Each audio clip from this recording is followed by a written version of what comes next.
Hello and welcome to another edition of News Showcase. I am Priya, Tamil Nadu's first artificial intelligence news presenter.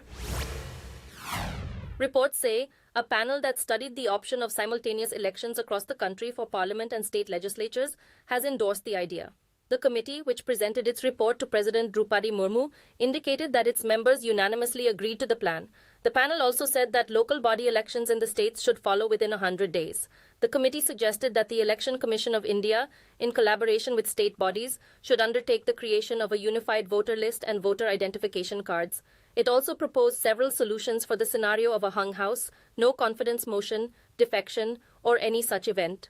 India currently elects members to its parliament and legislatures in separate elections, and saving on cost is believed to be the biggest benefit of a single election.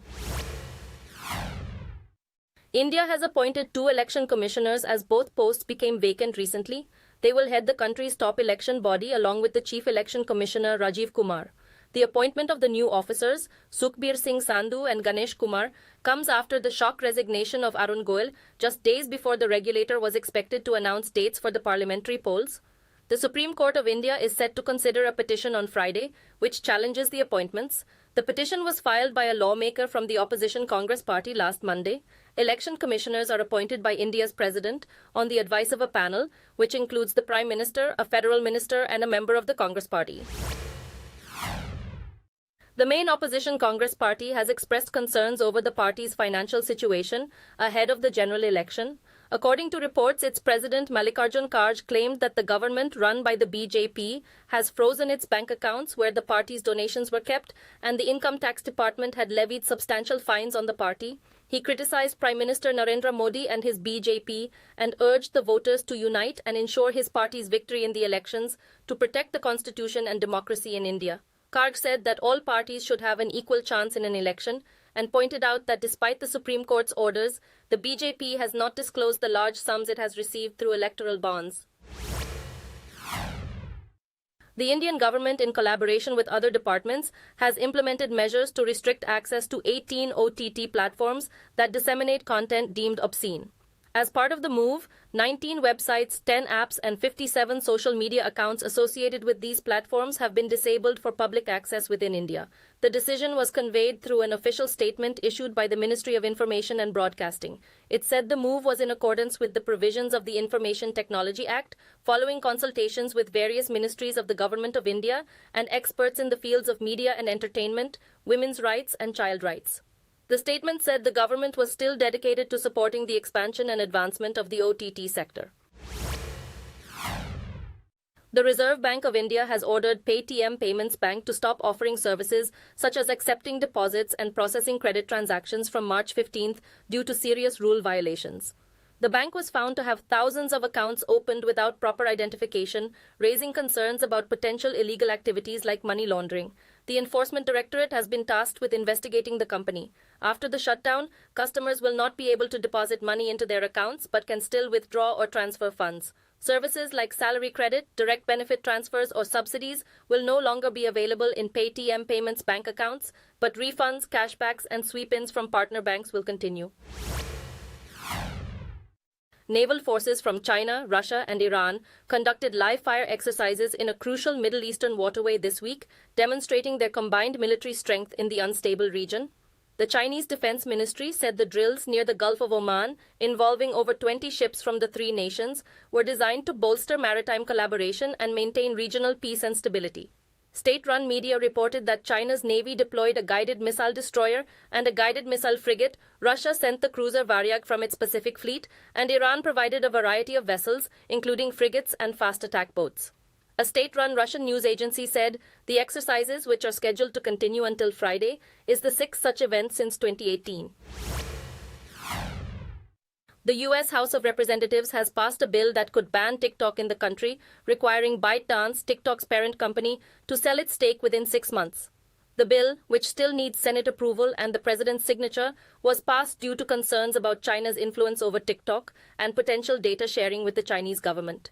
TikTok users and content creators have protested against the bill, and the Chinese Foreign Ministry has criticized the U.S. for suppressing TikTok without evidence of it threatening U.S. national security.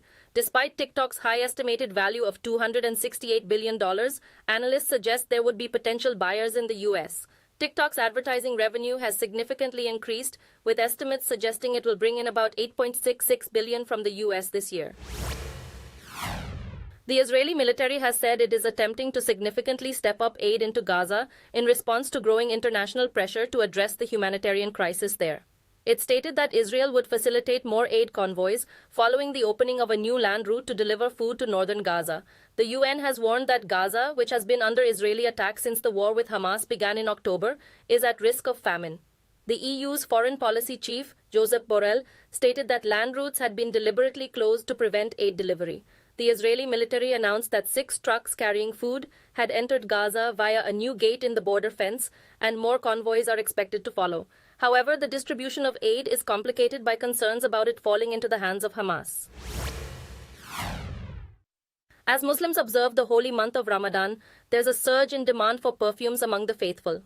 In Srinagar, the capital of the Jammu and Kashmir region, a traditional perfume crafted from natural essences is rapidly disappearing from the shelves of local shops. This high-end product, known as attar, is thought to amplify the spiritual journey of worshippers during the sacred month. These fragrances are tailored to the unique preferences of the local inhabitants, who have expressed a strong preference for the alcohol-free version of the product. The sacred month of Ramadan, which began earlier this week, is a time when Muslims fast from dawn to dusk and abstain from non-essential luxuries and habits in their daily lives. The renowned ski resort Gulmarg in Kashmir recently experienced a surge in tourism due to a substantial amount of snowfall. This globally recognized resort has consistently contributed to tourism with its breathtaking beauty. The fresh, powdery snow blankets Gulmarg entirely, paving the way for a variety of thrilling activities such as skiing, snowboarding, snow cycling, and sledging. Interestingly, Gulmarg had a period of dry weather at the beginning of the winter season, but the recent heavy snowfall has compensated for it, attracting a large number of tourists and stimulating the local economy. The Indian government recently hosted the Kilo India Winter Games in Gulmarg, in which nearly 800 athletes from various regions of the country took part. Share prices of Tata Steel, JSW Steel, Jindal Steel and Power, and Steel Authority of India have declined up to 12% in the past week due to a regular decline in steel prices. Domestic hot-rolled coil HRC prices in India have been falling since September 20, 2023, reaching rupees 52,700 a ton during the week ending March 6th. The decline is due to falling international steel prices and tepid demand, particularly from China. Despite this, domestic steel demand in India remains strong with a growth of 9% year-on-year in February 2024.